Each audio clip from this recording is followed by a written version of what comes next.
Happy Monday, everybody. Welcome to the Prop Queen Pod. We are taking you for the next hour talking all things Monday Night Football, NBA props. Mid-Major Matt going to join the show. Jared R. Block going to join the show, as they always do here on a Monday. You guys know that I'm in a kind of okay mood.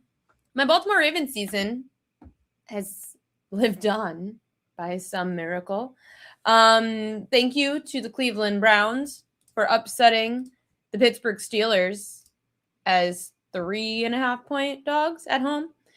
That line was weird. It was moving, and everyone's going to say, oh, it's the line because the line moved against the Steelers because of the injuries and the suspension. Actually, the line moved after all that. We knew DK was going to be out, and that line opened 5.5. TJ Watt, we knew he's probably not playing. That line opened 5.5. Then it went to 3.5. It was a fishy line, and it did bounce back a little bit, but come on, it was fishy. The Ravens, on the other hand, they did get the job done by beating Green Bay, even though it didn't really matter, did it? I guess, they did. They needed to win that game so that they weren't 2 wins behind or 2 losses behind. But anyway, it's weird, the NFL, because I really thought that the Lions game was the game that the Steelers were going to lose, and then the Ravens were going to end up having to play them anyway. But here we are. The NFL knew that that was too predictable, so they end up putting the Steelers in Cleveland and losing in Cleveland. I can't believe that happened, honestly. And I said it on Twitter. I said, I was ready for the season to be over. As anyone who is a fan of a team, you know how it feels when your team is underachieved. You're ready to just say, let's move on. Derrick Henry beat the Packers. That is very correct. But finally, right? The Ravens run the football, and look what freaking happens. The Ravens are 3.5-point favorites. In fact, the steam is on the Ravens. It was 3. Now it's 3.5 favorites on the road in Pittsburgh. Again, people are commenting on my post. It's because the Steelers don't have DK or some of their receivers, tight ends, TJ Watt, all the injuries. The Ravens with Tyler Huntley would not be laying 3.5 in Pittsburgh for a divisional winner-go-home game. Maybe 1.5. But all those injuries would not, as long as the Steelers had Aaron Rodgers, that line is 3.5 because the book is expecting Lamar to play. People on Twitter were talking about how it should be Tyler Huntley with the way he's been playing, and Lamar in 2025 has been so bad. Sorry, you have a 2-time MVP on your team. He is going to be the quarterback if he's ready to play. The game plan is always going to be tougher to cap. It's always going to be tougher for the other side if it's Lamar Jackson under center. I don't care how badly he's been playing. Mike Tomlin hopes it's Tyler Huntley. You better bet it he does.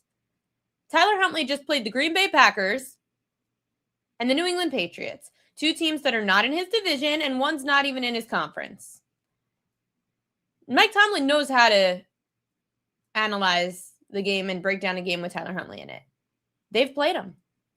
They have seen enough film on Tyler Huntley in place of an injured Lamar Jackson to know how to defensively plan for Tyler Huntley. And let's not forget their linebacker Patrick Queen was a Baltimore Raven. So you know what? I don't want to hear that the Ravens are 3.5-point favorites because Tyler Huntley is under center in Pittsburgh.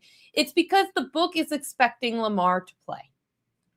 If that's the case, my dad told me that I have no choice but to attend the game with him. And I swore I wasn't going to another Ravens game unless it was a Super Bowl this year. Because this team has disgusted me. If they play a clean game, all the power to them. But guess what? They probably, whoever wins this game, might have to face the Buffalo Bills. And that would really be the script for the NFL, wouldn't it? If the NFL got the Ravens and Steelers in a winner-go-home scenario for Week 18, somehow the Ravens pull out the win on the road. It is hard to beat the divisional team twice. If the Ravens get the win and somehow ends up with Buffalo coming to Baltimore to repeat what happened in Week 1, give them revenge in Baltimore? You telling me that the NFL is not scripted? Come on. No, man, I'm not going to Pittsburgh. My dad said if the Ravens beat the Steelers, I have no choice but to attend the wild card game with him in Baltimore. I said I don't want to go. He literally called me yesterday, my dad. He said, after the game, if the Ravens win, we're going to the wild card in Baltimore. We'll see Grandma. I'll get us tickets. I said, I'm not paying. He said, well, I'll buy them. I said, I'm not going. I don't want to go. This team is a disaster. I don't want to go sit in the cold again, get sick, all for this team to piss me off. He said, Ariel, you're going. He's good, I'm going. So I have to go if the Ravens do win. I'll be there for the wild card, I guess. Thanks, Dad. He said he's going to pay, so I'll take a free ticket, I guess. I know that there's a lot of controversy over this Seahawks 49ers getting Saturday night as opposed to Sunday night. I'm really good friends with CBS Sports anchor Katie Mox. She's a huge 49ers fan. 49ers Nation is really pissed. You have two teams in the West that are competing for a 1 seed. The other team is going to the playoffs. I know it's a divisional rival. I know it's a big deal. It's the 1 seed and it's two good teams. I still think the NFL got it right giving the Ravens and the Steelers the Sunday night game. Those fan bases hate each other.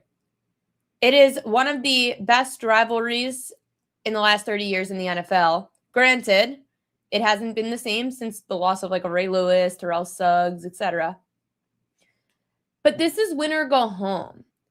If the shoe was on the other foot, I would understand that the Niners Seahawks got Sunday night, because if it's win or go home and you've got division rivals going head to head, I mean, if it was the 49ers and the Rams win or go home, they probably get Sunday night football. It's not win or go home for the Seahawks and the Niners. It's win or be a wild card. Yeah, it sucks if you're not the wild card and now you don't have home field and now you have to go on the road. It is a big deal, don't get me wrong. But it's not as big a deal as two rivals going head-to-head in a win or go home. If you take this into baseball, Yankees Red Sox versus Dodgers Diamondbacks. Who's getting Sunday night baseball? Win or go home? Yankees Red Sox win or go home? Or the Diamondbacks and the Dodgers in a game that gets you into the playoffs as a 1 seed or get you a wild card? It's the same difference. A rivalry, one of the top 5 rivalries in the sport, is going to get the big spot when it's win or go home. Now, if it was Seahawks Niners win or go home, I don't know what they would have done. But it's not.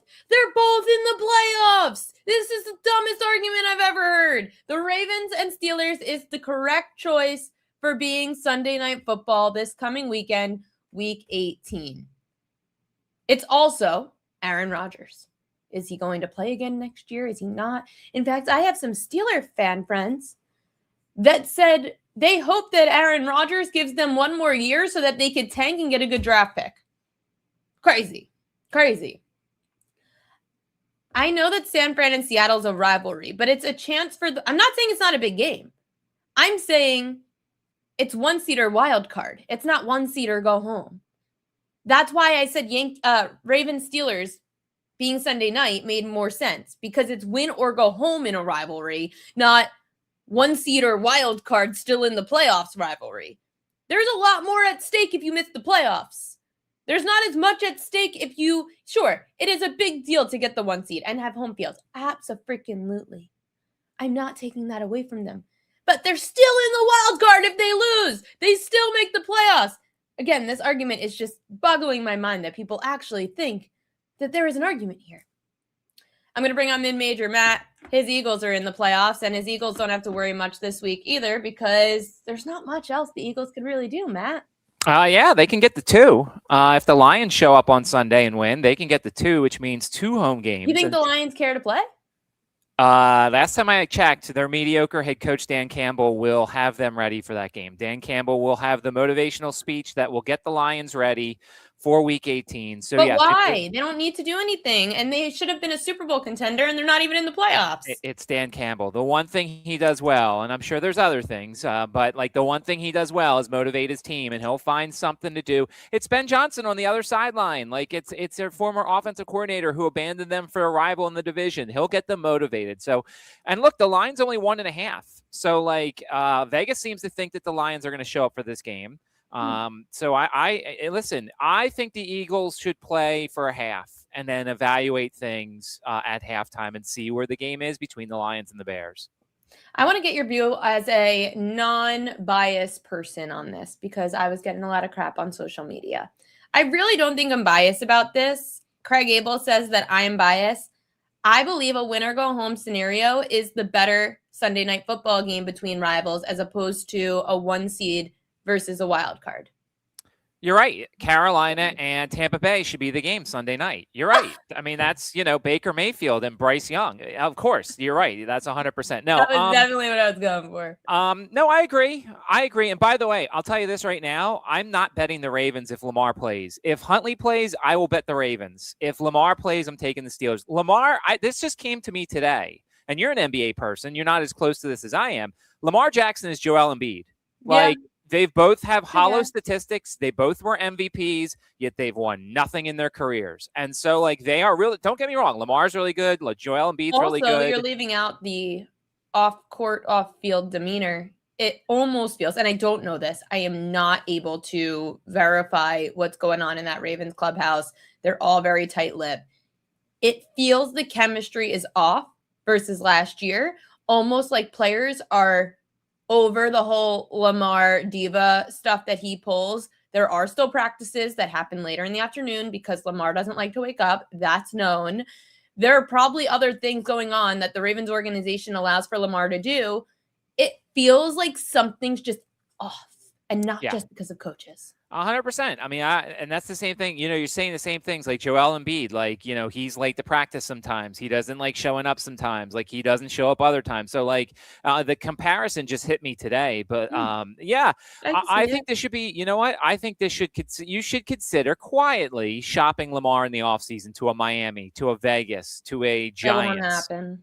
I know it won't happen, but I think you should, because I wouldn't let Tyler Huntley leave the building. I think Tyler Huntley fits this offense pretty well. I mean, look, I think Malik Willis is going to be a starter next year in Green. Like, it's not going to be in Green Bay, but I think Malik Willis will be a starter. I think Tyler Huntley can be a starter in this league if you allow him the opportunity to do so. And I think in Baltimore, he's shown already that he knows this offense pretty well.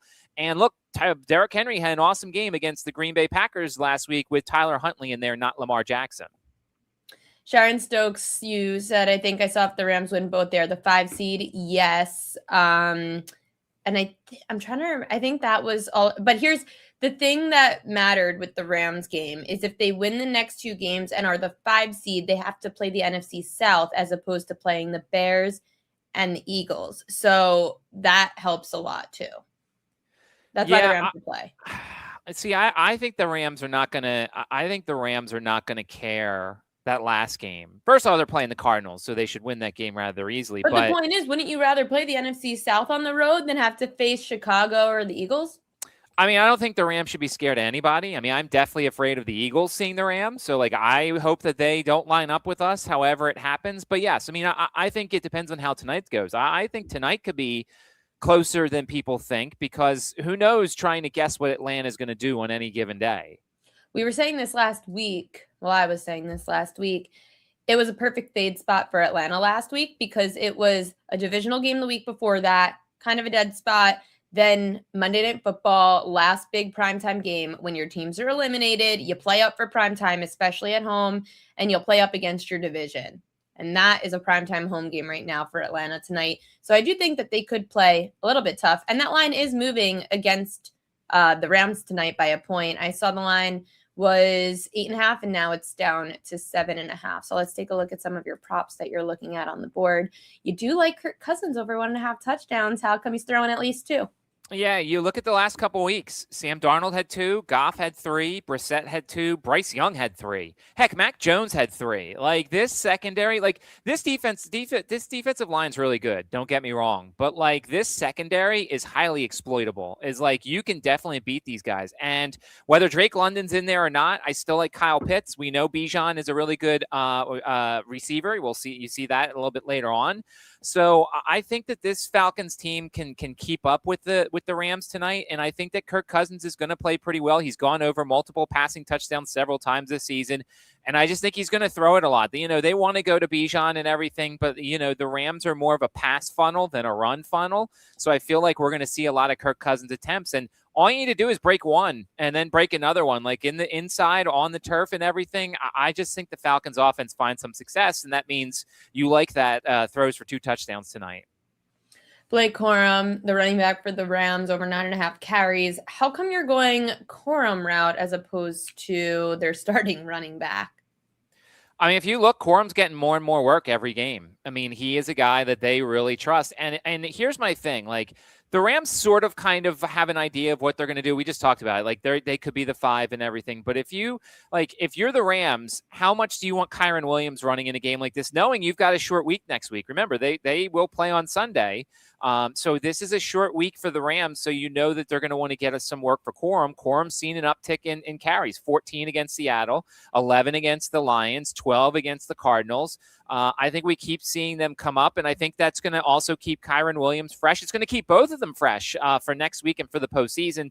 So I like over 9.5 carries. Atlanta's towards the bottom in terms of carries against this season. So this is a team that you can run on. And look, it's Matt Stafford. You want to protect Matt Stafford. The more you protect Matt Stafford, you do that by running the ball. And so I think Williams and Corum will probably see a lot of carries tonight. The Rams' biggest win would be having no injuries the next couple of weeks. That's for sure. Bijan Robinson, his numbers just felt so high for a running back. You like the over 4.5 receptions. I know that the Rams have struggled against pass catching backs. Why is 4.5 not too high? Well, see, here's the funny thing. Like, I hear that a lot, that they've struggled against pass catching backs.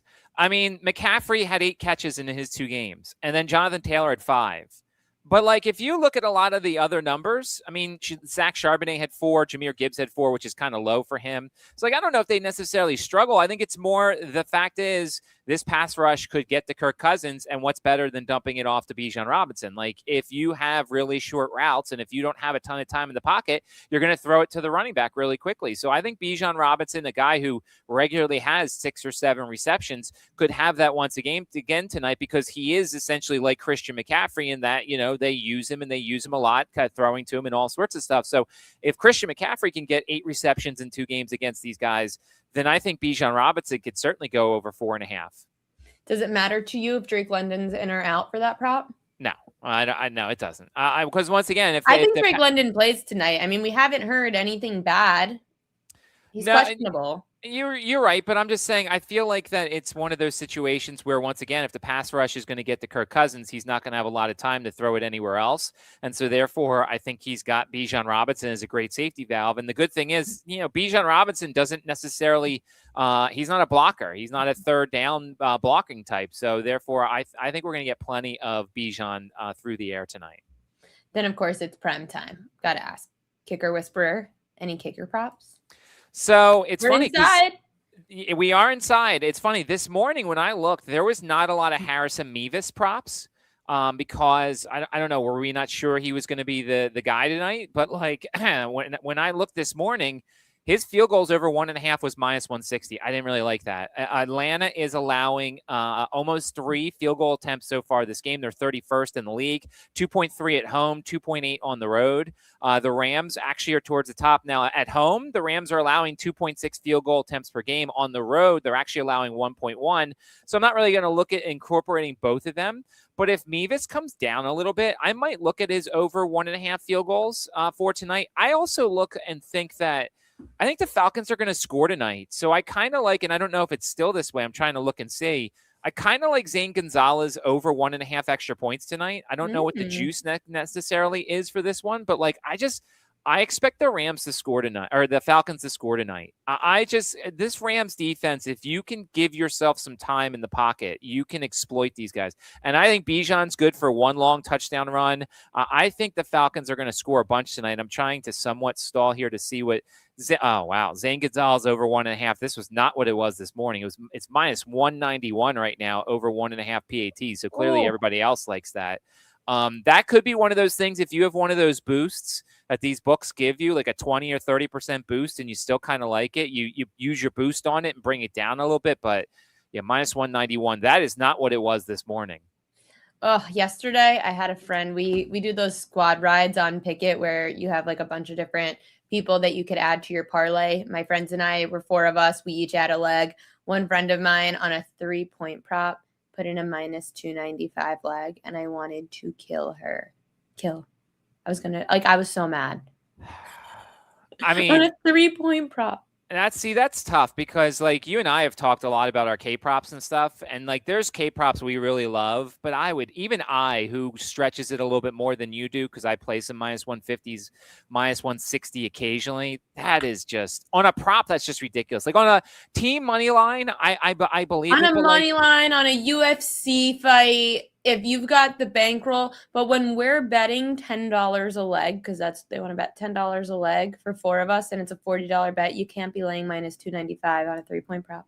No, because if the player gets hurt, and she loves sports, but I was like, and she goes, "Why are you mad at me?" I said, "Because we're spending $40 on a like 3-to-1 ticket." Did it win at least or no? I don't know if her 3-point prop hit because my friend had Steelers money line in there too. So that was a loser. Oh, that was a bad bet. Was that a Steelers fan? What? Was that a Steelers fan who made that bet? No, she doesn't even know what football is. She just randomly picks games. By the way, can we just discuss for a second? This whole Myles Garrett thing is ridiculous. Like the fact that they're blaming the Steelers, saying their game plan was preventing Myles Garrett from sacking them more than winning. Like, isn't the point of the game to stop the number 1 pass rusher? Like, Isn't that the point? Like, I get it. There's a lot of people who don't. That's what they said post game. They said, "Well, don't you think it helps us win if we stop Myles Garrett?"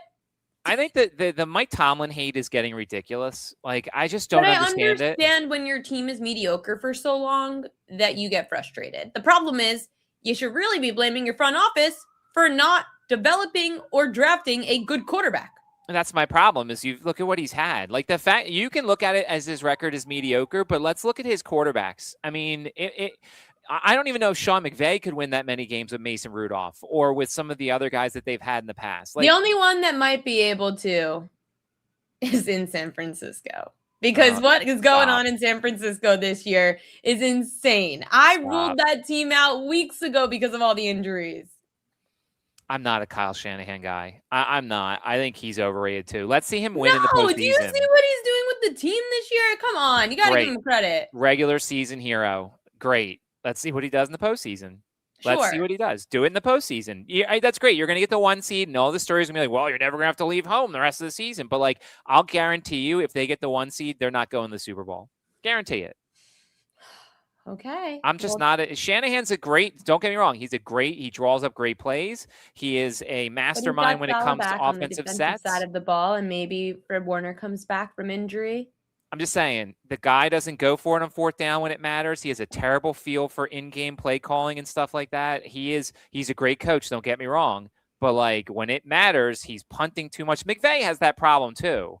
McVay is another guy who kind of gets scared and punts too much when it's, like, 4th and 3. These guys are offensive geniuses. They should believe in their play calling instead of constantly punting with mediocre defenses. Last night's game was an offensive, amazing game, though. It was, but it also, I'll look at it in a different way and say their defenses are terrible. Like, the Bears defense doesn't scare me. The 49ers defense doesn't scare me. No, you could definitely run on the Bears. Here's the funny thing. The Eagles have the best defense in the NFC. Like, there's no more debate. I know the numbers are better for Seattle, but Seattle's played nobody this season, and the good offenses have destroyed Seattle. Like, the Eagles just went to Buffalo and held the Bills to 12 points, like, or 13 points, whatever it was. Like, that's really good. They held Detroit to 10 points or 13 points. So, like, the Eagles are the best defense in the NFC right now. And that if their offense is terrible. Well, actually, excuse me. They're good for a half. They're good for like 2 or 3 drives. And then they decide to just be like, all right, defense, go save us the rest of the game. But, like, the Eagles defense is by the way, it's the youngest defense in the league. So, like, they're not going anywhere whatsoever. Yeah, there were so many question marks about them with so many veterans leaving. And yet the Eagles found a way defensively. But so have the 49ers. So I give them and Kyle Shanahan a lot of credit. But I want to get your thoughts. We're going to get college football playoffs, New Year's Eve, New Year's Day. You gave us a little preview last week. Now that you've got some time to ruminate, let's start with the New Year's Eve game. How do you see, what's that one, Miami, Ohio State? Miami, Ohio State, yeah. So this one's really interesting because my first thought is Miami plus the points. And then I'm sitting there saying, well, why is Vegas doing this? Like, Vegas knows, like, they are the smartest people, them and the people who run Chick-fil-A, and you see the long lines and they go really quickly. Like, those people are the smartest people on earth. I don't know how they do it. But, like, the odds makers know that there's going to be a lot of people who watched the game a couple weeks ago and say, oh, my God, Miami looked very good defensively against Texas A&M. That should carry over against Ohio State. I think the common thread, and I don't know if I'm going to do this or not, I have to go back and look at last year. I might take all of the people who played last week in the first quarter or to score first or something of that effect, because we saw last year the buys didn't help. The buys did not help those teams. The teams that played before the other ones, it really helped. And I think Miami's the classic case. Miami has the defensive talent. Miami has the offense and the speed and everything that if Ohio State is even slightly rusty to go and start early, I think Miami can score early. So I think this might be a perfect setup for either Miami to score first or Miami first quarter. And then after they do score first, jump over and take Ohio State live. Because I think eventually Ohio State will get better. And I think eventually Ohio State will win the game. But I think Miami could start fast in this one. And this is going to be close to the common thread for all these games, because I think the bye week is going to hurt the teams that have been off for so long. And it's going to help the teams that have been off for less. Great question from Earl Burton. He said, how much does the neutral field have an effect? So I think part of it is you have to think about the crowds. So like in Arlington, Texas, at AT&T Stadium, Jerry's World, holds like 600,000 people, whatever it is. I think that's going to be 50-50, Miami and Ohio State. I think there'll be a ton of Miami fans there. I think there'll be a ton of Ohio State fans there. So I don't think there will be. Well. Yeah, both teams travel well. Oregon, Texas Tech, and Miami, that's a tougher trip, obviously, for Oregon, but Oregon fans are insane. I think that one could be close to 50-50. Alabama, Indiana, I mean, that'll be interesting out at the Rose Bowl because, Indiana's got a fan base that's not used to being good. They'll be out there. Of course they will. But this is Alabama. Like, they have a lot of alum. They do. They do. But I just feel like this is one of those situations where Alabama fans probably had their hotel reservations booked already months ago. So I think that there'll be a lot of them there. To be honest, I don't think there's going to be much of a home field advantage for anybody. New Orleans for Mississippi and Georgia, I think that's going to be 50-50 across the board. So I don't think there's any advantages here. If Texas Tech was playing in the Cotton Bowl in Arlington, I think that would be a little bit of an advantage for them, but they're not. So I think the neutral fields kind of even things up a little bit because I think a lot of these crowds will be 50-50. The shortest spread we have on the board is that Oregon, Texas Tech. It's a 4 versus 5. That one's New Year's Day, noon Eastern time. Any love for the dog, or is that going to be a public side with Texas Tech? So Texas Tech has this massive issue with the red zone. They have settled for way too many field goals so far this year. And my problem is, and once again, this is my concern. Now the one thing is it's a noon start time. So it's an early start time for Oregon, but I'm guessing they're going to fly to Miami well beforehand and get used to the early start time. So I don't think that'll be much of an issue for them because I think some people will look, they'll be like, oh, noon, Oregon, that's going to be early. But I feel like they're going to be in Miami really early to kind of get ready for that. This is another game that, much like the last one, I think Oregon scores first.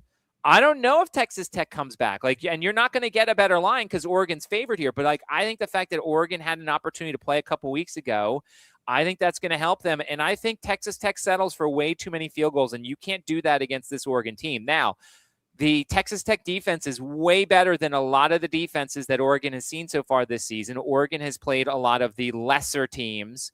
They saw Indiana, so they have seen that. But this is a really good defense that Texas Tech has. So I think this could be an under here. I think we could see a little bit of a slow start from both sides. And if you're looking at a team that settles for a lot of field goals, you're going to look at the under in this sort of situation here. But I think Oregon getting the advantage here is going to be huge. And I think they could start fast of the two of them. And if it's 7-3, after that first quarter, because Texas Tech is settling for another field goal, I think that could be trouble for the Red Raiders.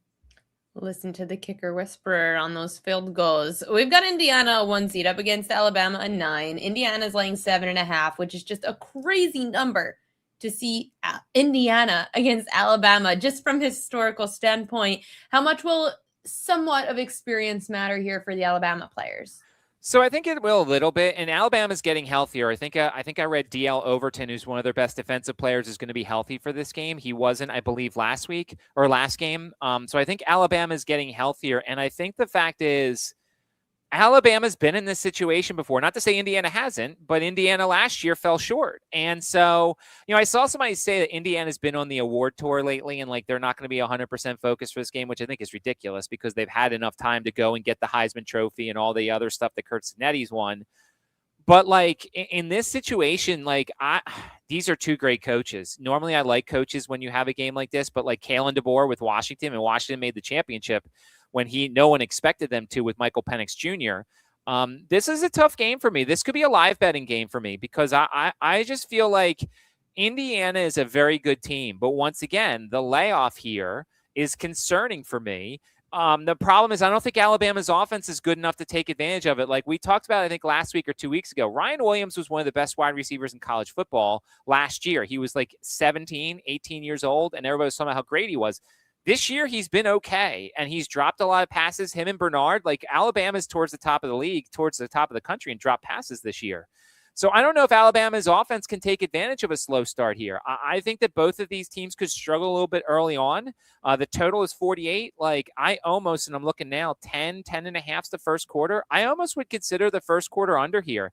This game more than any other feels like a feeling out process in terms of both teams are going to kind of keep things close to the vest a little bit. Maybe punting comes involved. Field position's a little bit of an interesting thing here. I almost think potentially I like the first quarter under here in this situation to see a little bit of a slow start. You have two good defenses here. I like the first quarter a little bit in this game. I know we didn't talk about Georgia Ole Miss, so if you have anything there, let me know. But I was just going to ask for everyone watching, what is a play out of the college football playoff quarterfinals that you would say to everyone, go get this in right now? So there's nothing I would say go get right now because I don't think anything's going to move. I think nothing's going to move until tomorrow night. And so I would make sure, once again, like we've talked about this before, like for bowl games and stuff like this, just want to make sure no fluke things happen. Nobody gets hurt in practice. Nobody's transferring out. I don't think that's going to happen. Okay, but in the world, let's say it's happening. What are you betting? I think I'm taking Miami first quarter. I do. I think I'm taking Miami first quarter. Either that or Miami to score first. One of the two things. I just think the layoff is going to hurt Ohio State, and I think Miami has the weapons to take advantage of a team that if they are even the slightest bit hungover, I think that they can make things happen here. I really do. I think that I think Miami is the team that's going to enjoy the layoff versus the non-layoff more than anybody else of these four games. Mid-Major Matt, make sure to follow him over at Mid-Major Matt. He's always written at the PropQueen.com newsletter as well. I'm sure we'll get something about those college football playoff games right to your inbox if you're a subscriber. Matt, good luck to any bets you have tonight. We will see you on Friday. Yep, sounds good. See you, Matt. Now, Matt and Jared always have like some crossover, and Matt didn't really give too much for kicker props because everything's so heavily juiced. But the two of them are on the same player prop. Well, same player, different prop for tonight. Trinity Analytics, Props.Cash, Jared Block joining the show. You can find him at Jared R. Block. Happy Monday. Happy Monday. Loaded day today. Yeah. And we've got a lot of NBA this week. We've got the rounding out of week 17. But first, over the weekend, what stood out from week 17? And I said already, Jared said we can't bring up Derrick Henry, so we're not talking about him. Yeah, no, we're not. I am barely surviving from that game. You're still in the playoffs. It's okay. We are, and I don't even have to worry about this week, which is I can focus on other. It's incentive week. I don't have to worry Unlike about me, your Packers already clinched, so congratulations. Yeah. What stood out? The Niners' offense is really freaking good. That's what stood out. They have some issues on defense, yeah, but every NFC West team does apparently. So that'll come into play tonight as we talk about that. I think the biggest thing for me looking forward is like whoever comes out of the NFC or whoever doesn't have to play. Like if we get three, is it possible? I don't even know. I am late on this, but is it possible we get three NFC West teams? 49ers, Rams, close. Seahawks, yeah. Yeah, so like the biggest thing is like how do teams adjust? What side of the NFC West bracket do you want to be on for the postseason? That's my biggest thing coming into this week. Probably, honestly, Seattle. If you have the offense to put points up on a good defense, at least to keep in a close game, you can somehow get downfield on them. Seattle's offense doesn't scare me as much. Obviously, their defense does. But the Niners, with their playoff experience, scares me.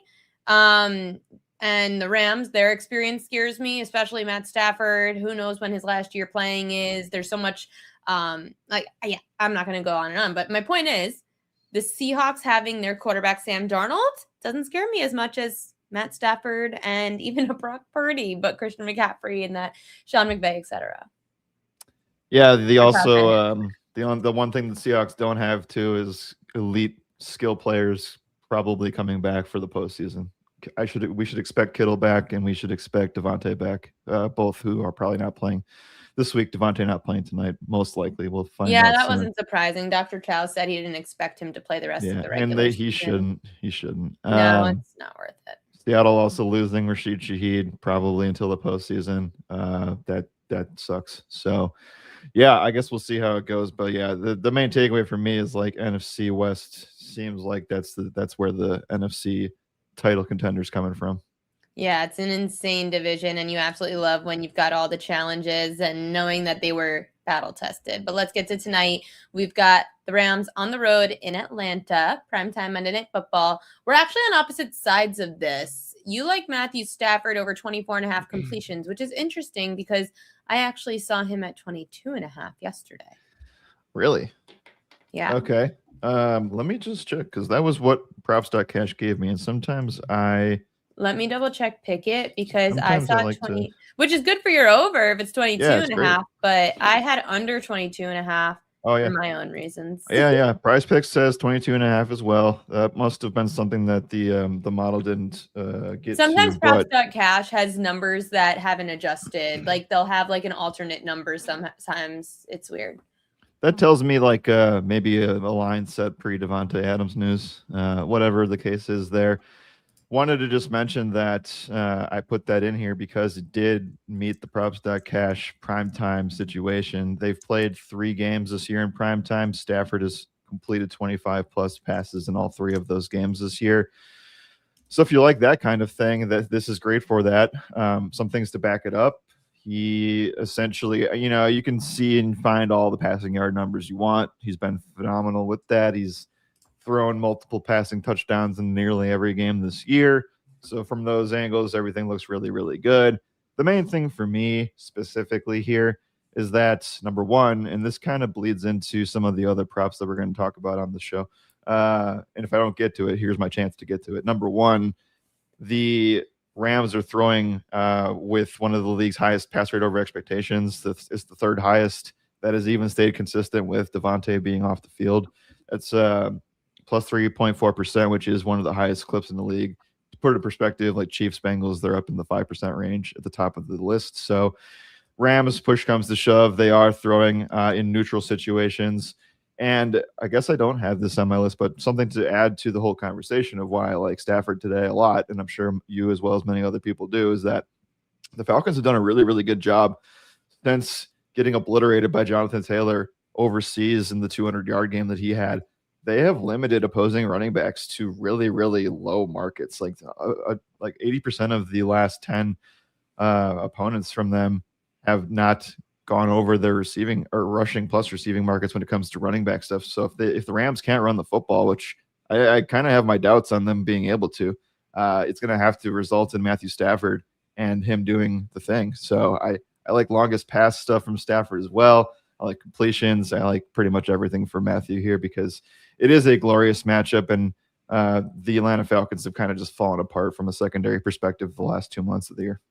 Yeah, they've got a bunch of injuries there to the secondary in Atlanta. I'm just so curious how much Atlanta is going to care to play at home in prime time. I feel like there's a chance they want to play because you get up for a primetime home game. It's like your last shot to really prove yourself before you go into the off season. So I'm going to try to act as if the Falcons are going to play hard tonight, but you still think regardless that the Rams wide receiver Puka Nacua cannot be stopped. Which receiving market would you look at for him? There's quite a bit, right? I think that the most popular one that you're going to find everywhere is what started out this morning. It was pointed out from one of our guys on my team that his over under was 107, and I was just like, wow, this is That's high. it's going to be the highest you're going to see this week for sure, or heading into the postseason. But I think it's viable. Like, he's gotten 160 plus in 3 straight. I think that you're going to see him get double-digit targets tonight. It's a Rams team that, even if the Falcons don't show up, I do think that LA has pathways to 30 plus points, and they have all the playing incentive in the world. They have to win tonight. So I do think that rests on Puka here. But if you want to go the sweatier route that might pay out a little bit nicer and maybe even faster, is that 30 plus yard reception. I know that is something that he's hit in 5 straight games. Stafford was a little bit, and I'm sure you saw this one filtering and stuff throughout the day. Stafford's been a little bit inconsistent with the longest pass market for where it's at now. He's had 30 plus longest pass in all of his road games this year, but that number is sitting around 36, 37 in most places, and that has been a little bit inconsistent. But what has not been inconsistent is his Puka longest reception stuff, and that's just a bet on talent. That's a bet on matchup. That's a bet on him having double-digit chances to do this. So I think if you're going to go with anything Puka Nacua related, I'd lean with the longest reception of 30-plus yards, and then second on that list would probably be targets. I wanted to clarify something in the chat because they keep going off. The Rams are fighting for the 5th seed. If they win the next 2 games, this week and next week against Arizona, they're the 5 seed, which helps them go to play the NFC South winner, as opposed to having to face the Bears or the Eagles. So that's why the Rams may want to actually play, because at least if you're going to play a wild card game on the road, even though you're the Rams and you probably deserve to have a home game, but that's besides the point, you would much rather face the Bucs or the Panthers as opposed to the Bears or the Eagles. So yes, the Rams might have incentive to actually play the next couple of weeks. Bijan Robinson on the Atlanta side, you're going over receiving yards. I asked Matt the same question. He went over receptions 4.5. How come, 1, you chose the receiving yards market for Bijan, and 2, is this number not too high? I don't think it's too high. I'll tell you what. I think that, the reception stuff is very, very good. Like, he in these games with Kirk Cousins, the pecking order has actually been, and I guess we'll see based on the injury news that we find out in the next hour.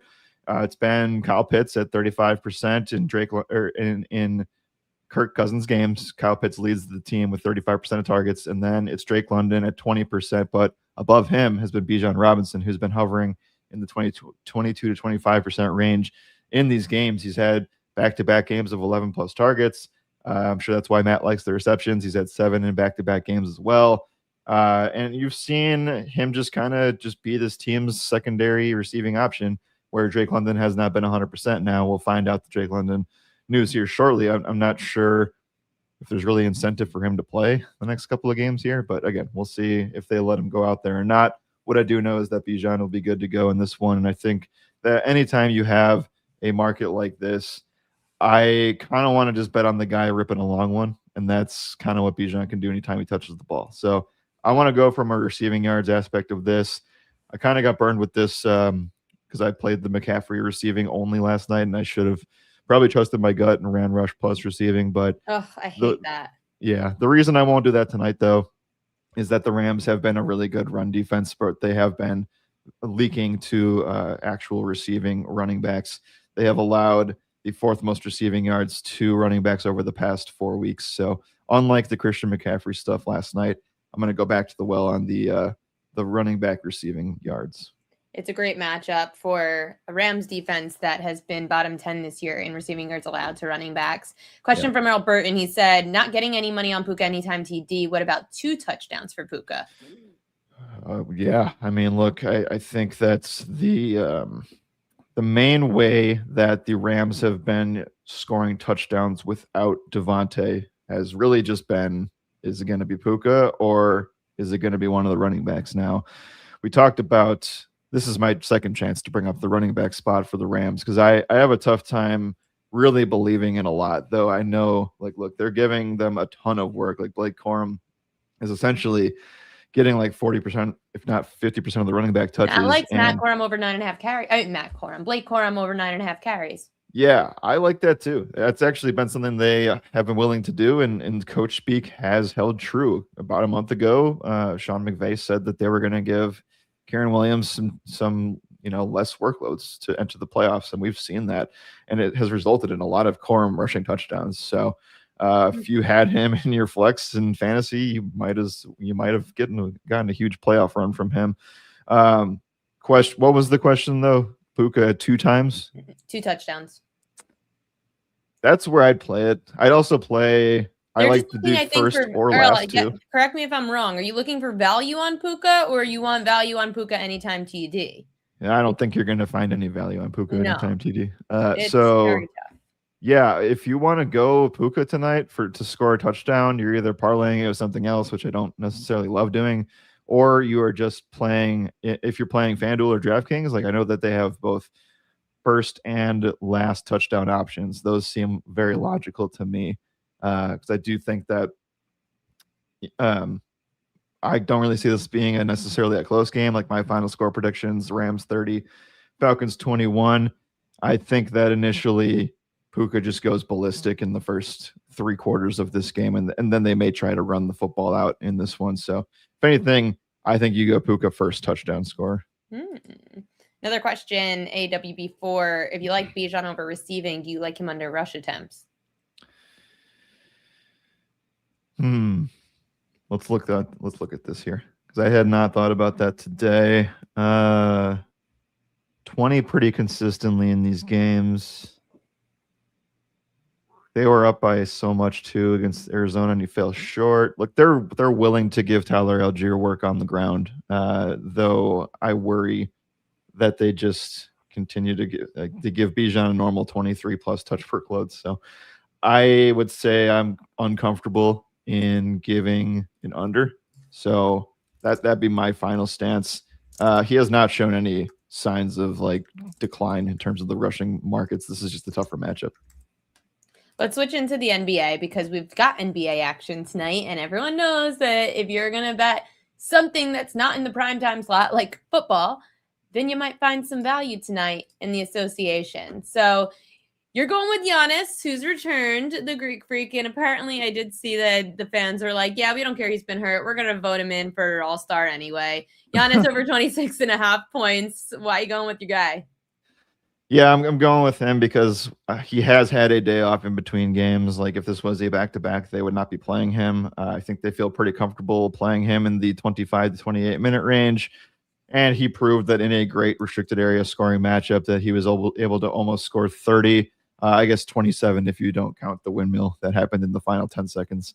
With that said, I find it hard to believe that maybe this is homer denial, but I don't really understand why the Bucks are 3-point favorites against Charlotte in Charlotte. Maybe that's just me being optimistic, but that tells me that Giannis is playing right around 25 to 28 minutes.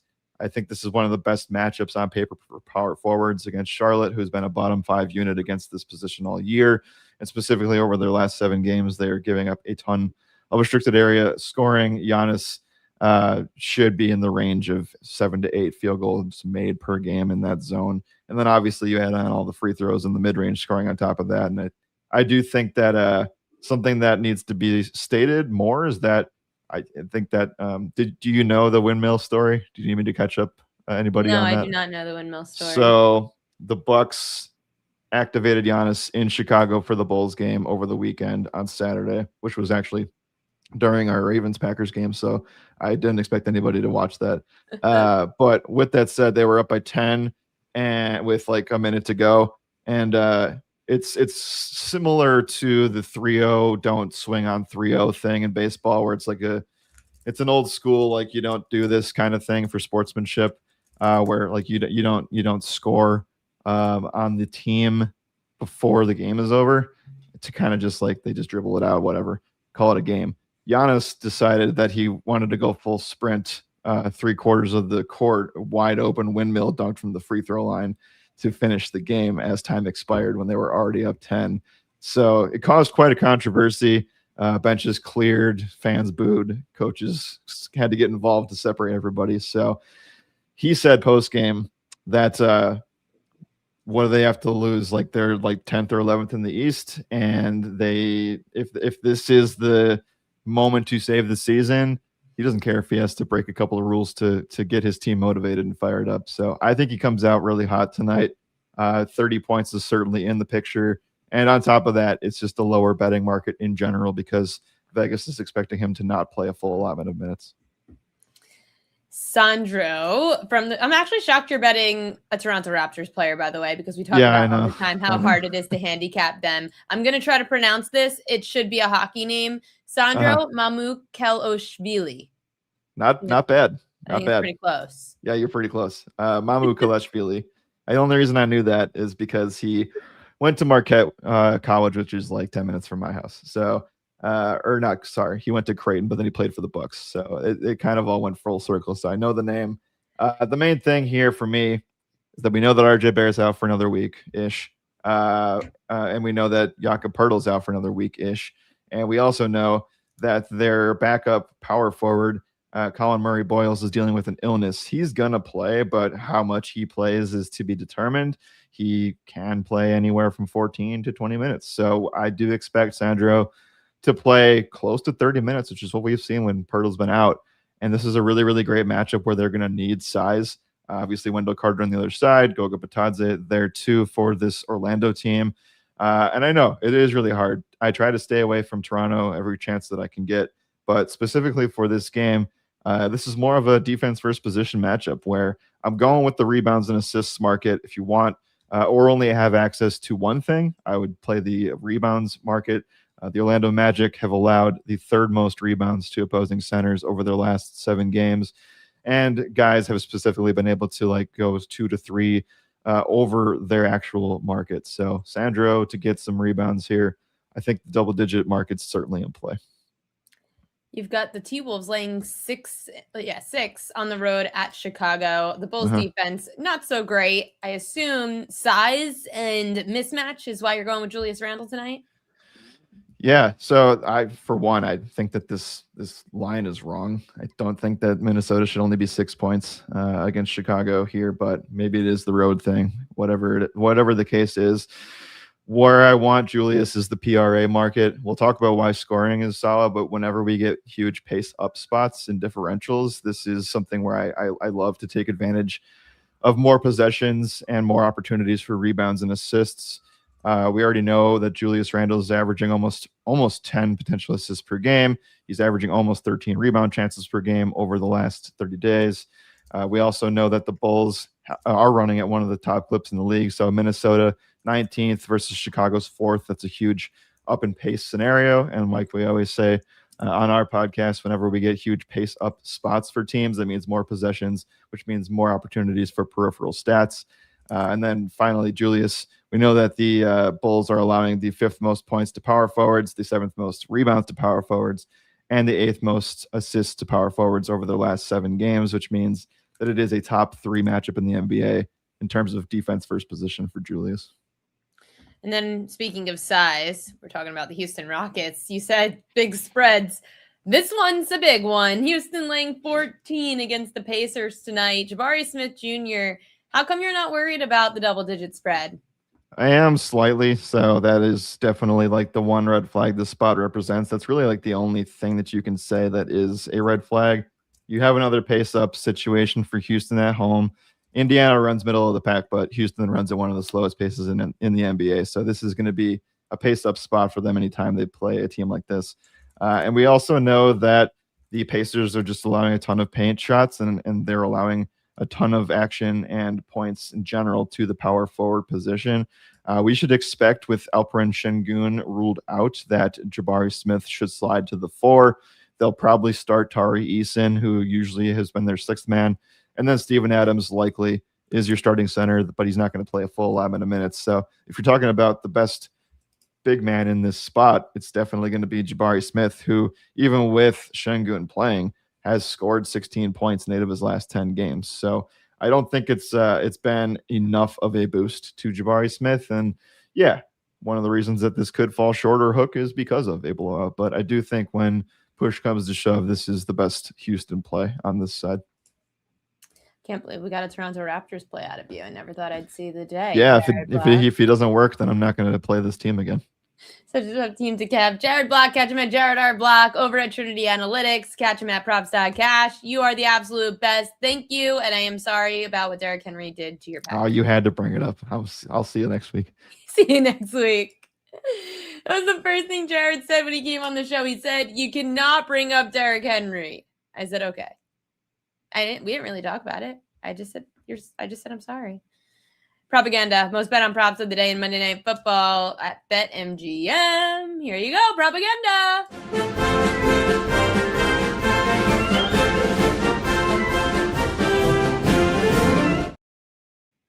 These have 99% of money on them tonight. Kyren Williams, over 1.5 receptions.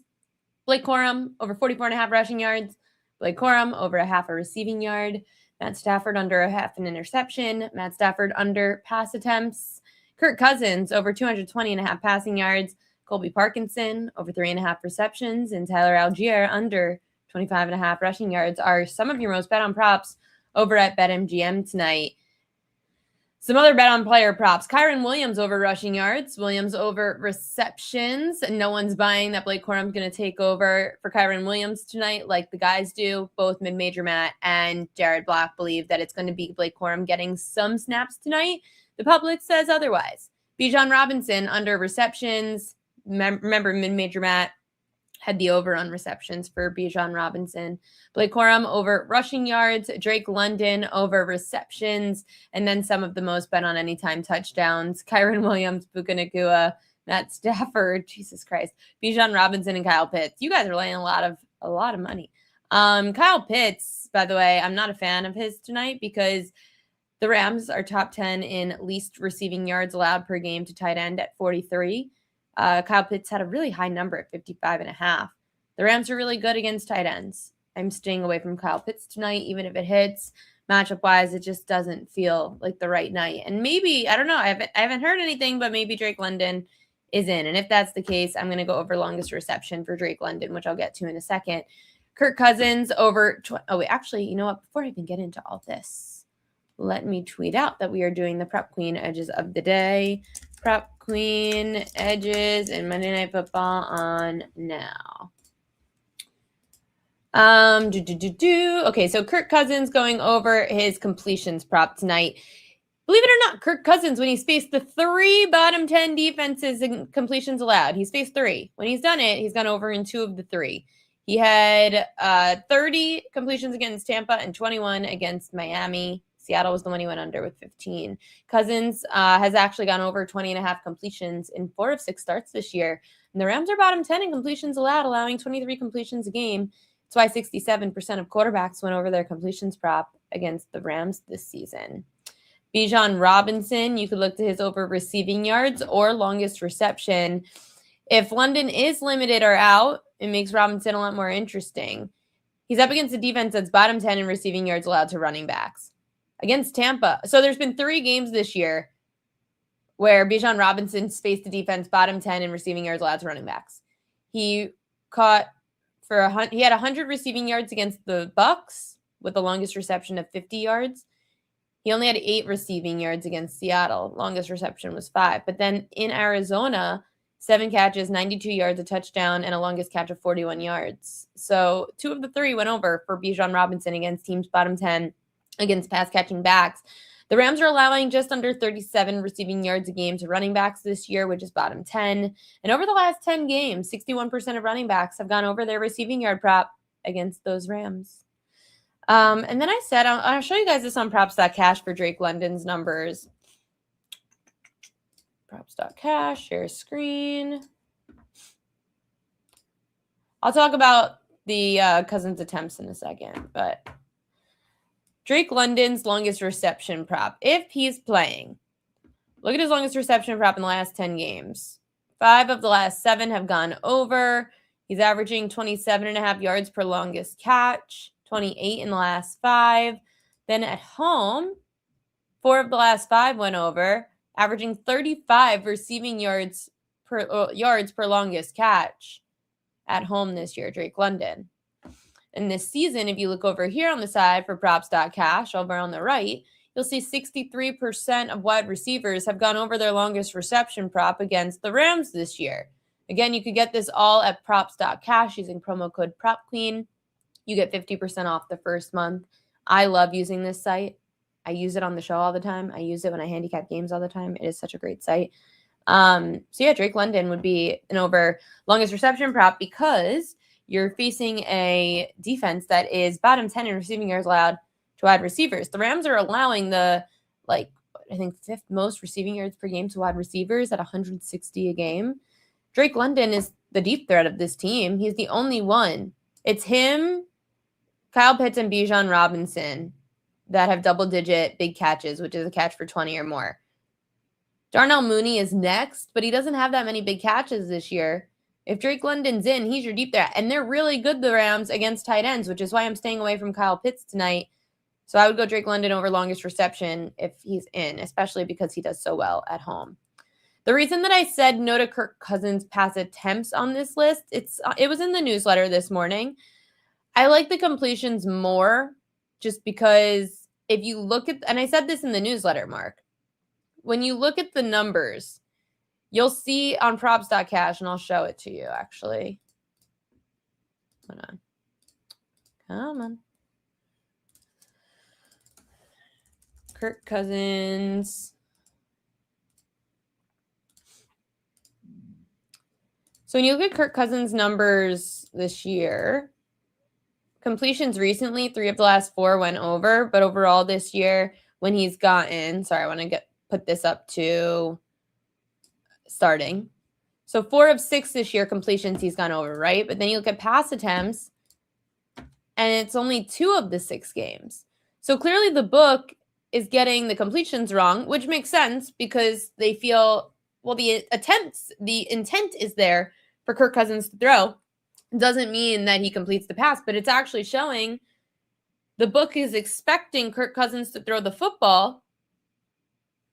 They're not expecting him to complete the pass. And it's clearly been wrong because he's not going over his pass attempts prop. So clearly the book is getting that right. He's been going over the completions. So if I had to choose one, now you guys always know, I'd rather usually only take an over on pass attempts and under on completions. In this case, just looking at the props.cash numbers, Kirk Cousins is going over completions more than his pass attempts. And for a quarterback like him, it makes sense that the book might be underestimating his ability to actually complete some passes. But normally, I would only go over on pass attempts and under on completions because I'd rather the intent just be there as opposed to actually completing a pass. But I do believe in some of these receivers in Atlanta. I think this is the last game that the Falcons care to play. Matt Stafford under completions also stood out to me. Stafford this year, when facing teams that are top 10 in completions allowed, aka limiting quarterbacks in completions allowed, Stafford's actually gone under 22.5 in 3 of those 4. The only one he went over was against New Orleans. He had 24. In Philly, he had 19. Home against Houston, 21. And in Carolina, had 18. He's gone under in 5 of 8 road games, averaging 21.5 completions a game on the road. Stafford, he just went over in back-to-back games with 24 and 29. That makes me love this even more because it's 22.5. The Falcons allowed just 19 completions a game. That's top 10. 73% of quarterbacks have gone under their completion prop this year against Atlanta, including 6 of the last 10. So Stafford under 22.5 completions. And lastly, the Rams tight end Colby Parkinson under his receiving yards. Parkinson, he's top 10. He's up against a defense top 10 against tight ends. And in those spots, he only faced Philly and Houston the first 2 weeks of the year, and he didn't even put up 10 yards. That was the last time. The first 2 weeks of the year, those were the last times that Colby Parkinson and this Rams team has faced a team that's top 10 against the tight end.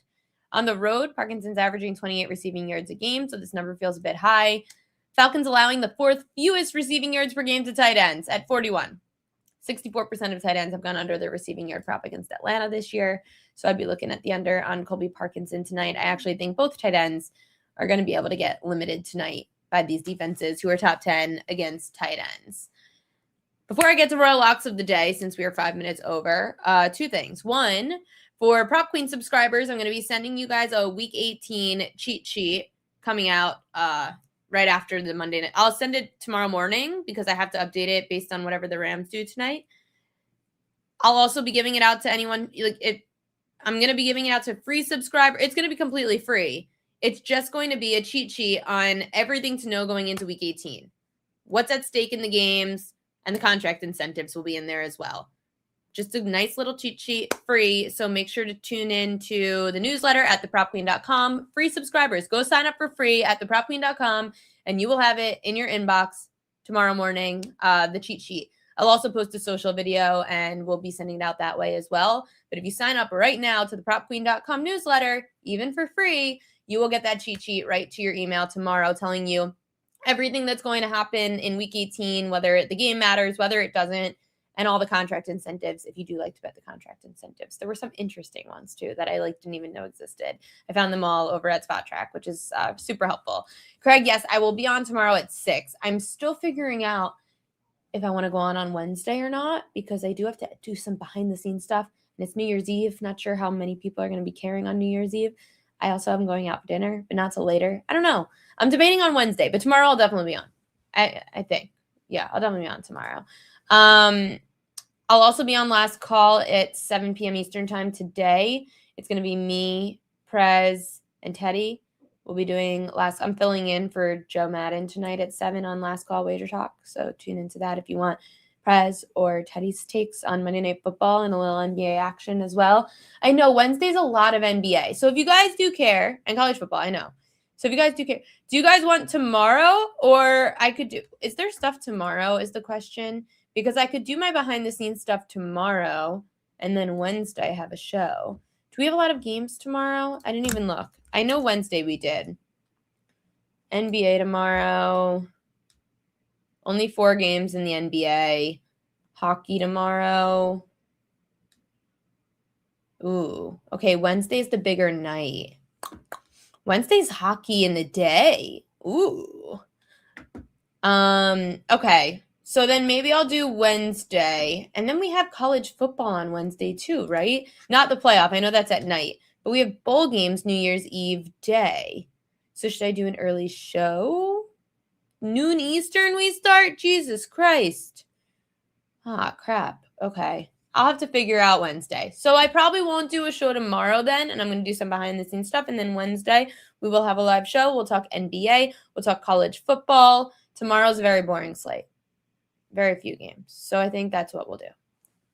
Sound like a plan? Sound like a plan. Great. Let's get to the best bets of the day. Yep, early hockey New Year's. Cool. So maybe Wednesday I have to do an early show? That's tough. I know. Yeah, but the bowl game, I know there's bowl games tomorrow, but they're early, right? Tomorrow's games, 2, 5:30, and 9. I should have asked Matt about those. He'll write about them, though, in the newsletter. Matt will have the propqueen.com newsletter out tomorrow, probably writings about some bowl games. But, okay, Wednesday seems like the better sports day. So, just so you guys know, because you're all watching, so thanks for watching, and we'll get to Roblox in a second. I'm trying to do a lot more educational stuff, but not for amateurs. I'm trying to do a lot more of how to be a better stuff. And I'm going to start making videos on social media about how to use Pickett, how to use props.cash, how to use these tools to make better and smarter bets. Also going through my process, things that you guys could work on as well on how to be better bettors, even without using me. And then I've got something, I'm working on a project, which is, I think, going to be really helpful for everybody. It's kind of using AI and ChatGPT and all that kind of stuff, but it's kind of cool. It's kind of cool. I'll keep you guys posted on that. That'll be coming early in 2026 once I figure out how to make it public. I've been working hard on it. It's something no one else has done yet. It's going to be a helpful betting tool. Again, Prop Queen is really trying to be just more of like a research data analytics tool that's going to help you guys be better bettors, as opposed to just like giving you picks and giving you the answers. It was never meant to be a prop selling kind of service. That's not what I do. I really just want to give you guys good info. Good info is so hard to find these days with influencers and everyone just trying to be entertaining while giving you bets. Like, you guys just want analysis, good research, people that care to make money. That's what we're here for at the Prop Queen. I will make a plan for Wednesday and figure out exactly what we could do for a Wednesday show. We have a lot of hockey, a lot of NBA, and college football. So I might have to just get people going bang, bang, bang, bang, bang in a row and giving us picks for Wednesday to start the new year off right. Best bets of the day for tonight, Monday Night Football, Royal Locks. 3 favorite bets of the night. Drake London over his longest reception. He's averaging like 35 yards per longest catch at home this year. He also, this is if he's playing, obviously, but he's getting a defense that's bottom 10 against wide receivers in receiving yards allowed. Drake London should have 1 big catch tonight if he's active. Again, I think this is the last game that the Falcons actually really care to play home primetime. Matt Stafford under 22.5 completions. Stafford on the road is averaging just 21.5 completions. He's faced 4 teams that are top 10 in completions allowed, aka limiting them in completions. He's averaging 20.5 completions in those games, going under in 3 of the 4. He just went over in back-to-back games, so this number after 24 and 29 completions at 22.5 feels pretty damn low. The Falcons allowed just 19 completions a game. 73% of quarterbacks went under their completions against Atlanta this year. And then the Rams tight end Colby Parkinson under 33.5 receiving yards. He has not faced a defense this good against tight ends since week 2. Against Philly, he didn't even have a catch. Against Houston, he had 2 catchers for -6 yards. He's like 28 receiving yards a game, Colby Parkinson, went on the road this year. The Falcons allow the 4th fewest receiving yards per game to tight ends. 64% of tight ends have gone under their receiving yard prop. So we're going under on Parkinson, under on Matt Stafford, and over on the longest reception for Drake London. Good luck to all your bets tonight. If you want more info on sides and totals, especially for Monday Night Football, Preds and I are going to be talking about that tonight at 7 p.m. Eastern time on Wager Talk's Last Call. And then we'll also be joined by Teddy Covers to talk some NBA and Monday Night Football. I hear he has a thought on the total tonight. See you guys there. And if not, I will see you guys then on Wednesday at some time. I'll keep you posted on social media or just set your alerts and I'll be live. I'll do Wednesday show, maybe even early. Subscribe to thepropqueen.com if you don't already. I am giving away something for free tomorrow morning that's going to be super helpful, the Week 18 cheat sheet. And of course, if you have the YouTube page, subscribe and like at Prop Queen Media. It really helps if you guys subscribe. And we're going up on the subscribers. It's been so fun. And never miss a video. And I will have all those tutorials up probably tomorrow, talking all things on how to use all the apps that I always like to promote because I do use them myself. And also how to be a better, how to do good research. It's all going to be up there on the YouTube page tomorrow. That's what I'll be working on. See you guys on Wednesday.